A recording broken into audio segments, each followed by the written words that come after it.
Well, another upgrade came for the Suzuki today. What is it? It's a twin sticks for the transfer case.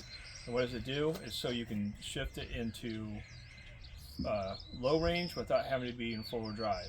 Another important feature that I really want is because when I flat tow and you put the transfer case in neutral, the front drive shaft is turning when you're towing it, which is stupid. So this way, it'll only just turn the rear drive shaft, not the front. Because I don't like all the wear and tear it puts on the front end while we're flat towing. So let's going to see what it looks like. I haven't looked at it yet, so should be pretty exciting. Well, maybe not to you, but to me it is. My wife's like, "Why do we need this?" And I've told her, so I don't know if she let me, but I went ahead and bought it anyway. Basically, it's like that. See, it's a cool feature of this one. This is from Zuks Off Road in Arizona. What's cool about this setup is you don't have to have anything extra with it. This basically drops in the stock location, and one will be the four-wheel drive and one's the low high.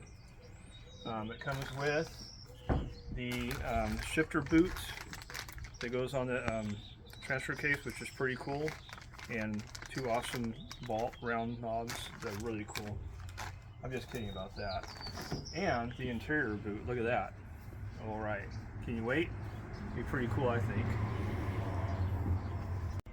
So stick around, I'll show you how I'm going to install it and what you have to do to the transfer case to make it work right. Well, I'm going to start putting the twin sticks in the old Suzuki Grand Vitara. First of all, there's supposed to be a detent ball in there that you have to remove to do it. It means you have to drop the transfer case, pull it apart. I'm just going to double check and make sure that it is in there, because if it's not in there, I don't want to spend all the labor doing it. So I'm going to stick it in there and see if it'll actually move like it's supposed to. I've already removed the factory shifter, and you can see there's the shift rails down there. For this installation, you have to take these bolts out right here, and then they're going to go into here when this slips in like this. So I got to get those out right now. Okay, let's see what happens. So I'm going to neutral, high range, and it's in four-wheel drive. So that means I can't put it into two-wheel drive unless I go back here like that. So that means the ball is in there. I'm going to drop transfer case, pull apart. Yay! Well, I got the transfer case out. I've done it a few times. I have a video on when I put this one in, which is from Trail Tough, and it has a 3-to-1 gear ratio in it. Plus they rebuilt it. We've been very happy with it.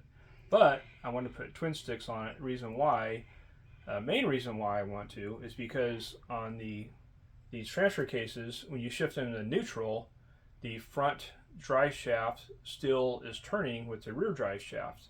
So we flat tow a lot, and when we're flat towing, then that front drive shaft is turning, which is just turning the front differential and the CV axles and everything.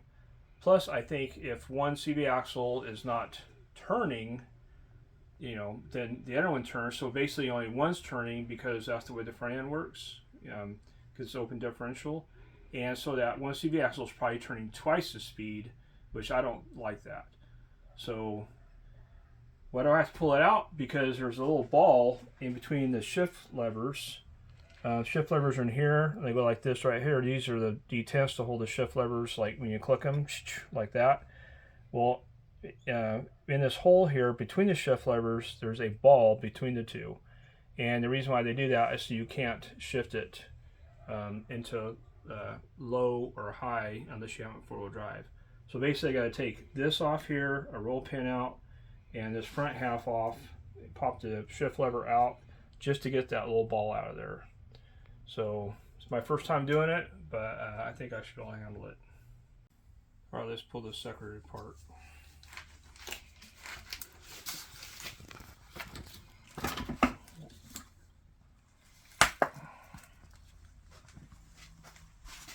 There's the secret 3-to-1 gear ratio right there.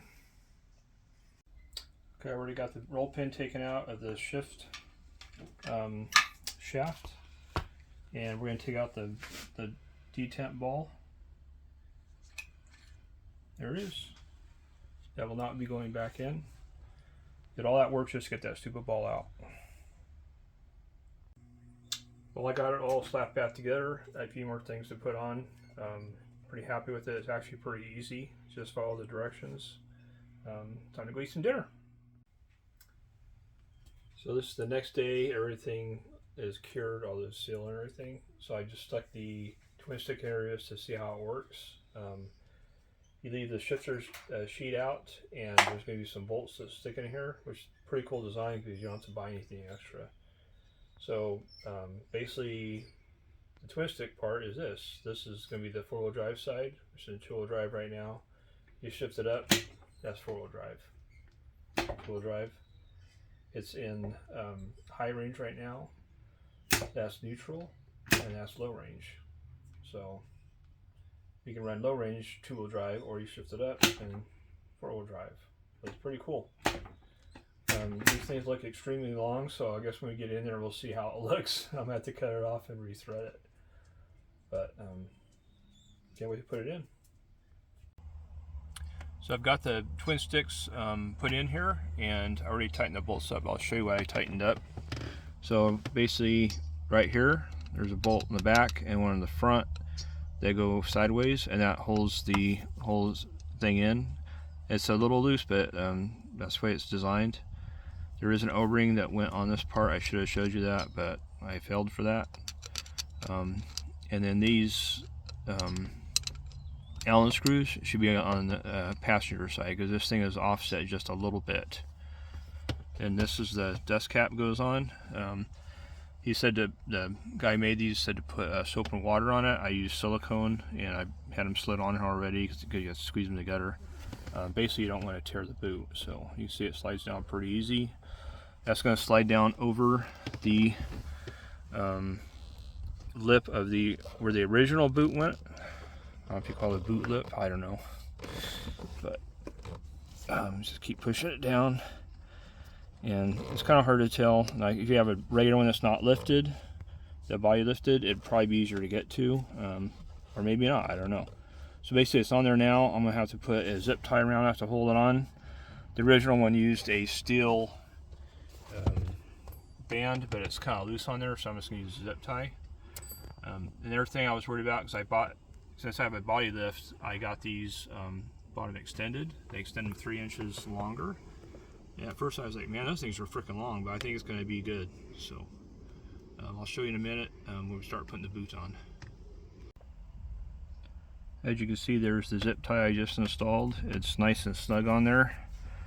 Just goes around so it holds it on the lips. When you go back and forth, it doesn't pop the thing off. You can see how good it works. Now to try and get the new twin stick boot, that's an option when you buy it also, which I think is a good option. This is the original boot here, so this went down, and this was on top of it, and this went around it. So I already took it apart, because I'm going to reuse this part, just kind of help keep the mud from flying up in there, and the retaining ring, which will go all the way around it. So that doesn't come with holes, so I have to try and get it lined up just right and use like a punch or a awl, whatever, and try to get all the holes lined up. So it should be fun.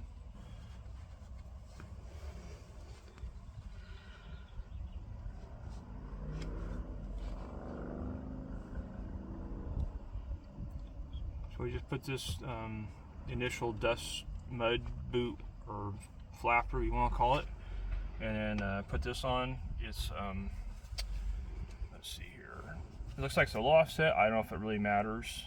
So let's just start sticking it on and see what happens here. It's a nice snug fit, you can see. Let's stick this on here right now. I started doing it originally, but I had the seams in front, and my wife said, hey, let's put the seams in the back, which makes sense. So good thing she was watching me before I made a mistake. It wouldn't have been life-threatening or anything, but might as well make it look better, right? So it's going to go down on like this. So this is going to be the fun part to me, is making sure they have everything covered. I've got these nice wire loom here, which is kind of tight. One time I cinched down on that, and actually when I put the ring down, which this is the ring, and actually cut one of the wires originally when I did it, So I've learned that to watch out for wires while you're cinching things down. Good home tech, pro tech, I don't know what you want to call it, a pro tip. And then everything's going to go on like so.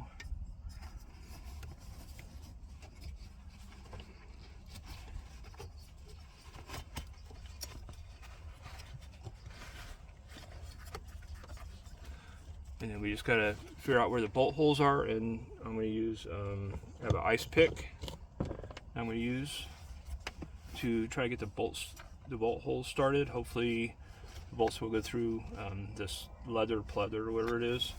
Looks like it's leather. So by the way, this whole twin stick setup by ZOR is all made in USA, actually in Arizona. So seems like a pretty good product so far. Of course, we'll see when it's got all proven out in the trails.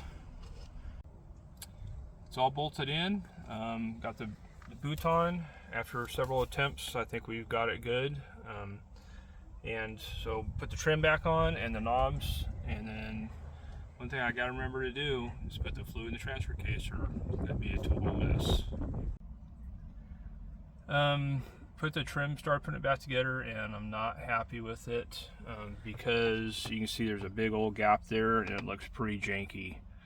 So what are we going to do? I think I'm going to try to reuse the old boot part of it underneath, build it up, and then this here, I'll unscrew it all and we'll just like tuck it like underneath this, so that like a tight fit. So I filled the fluids, put the skid plates on, got it down on the ground so it's easier to work in here, and we were thinking about it, and we think we're going to do something with this foam. I think it's going to be about right, and we'll show you in a few minutes.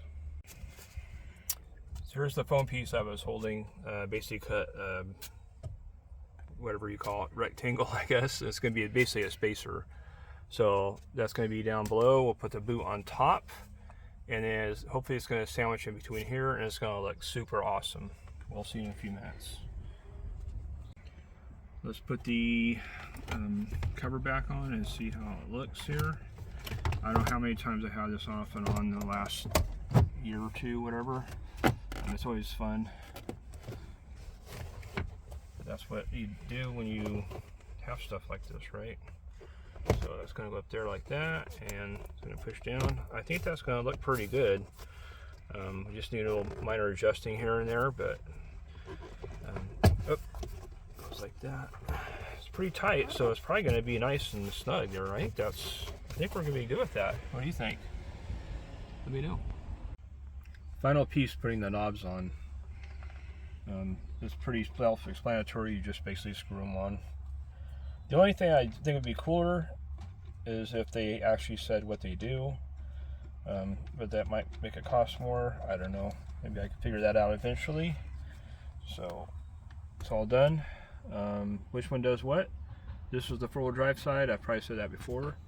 So you just basically, we're in two-wheel drive right now. Go up there, four-wheel drive. That simple.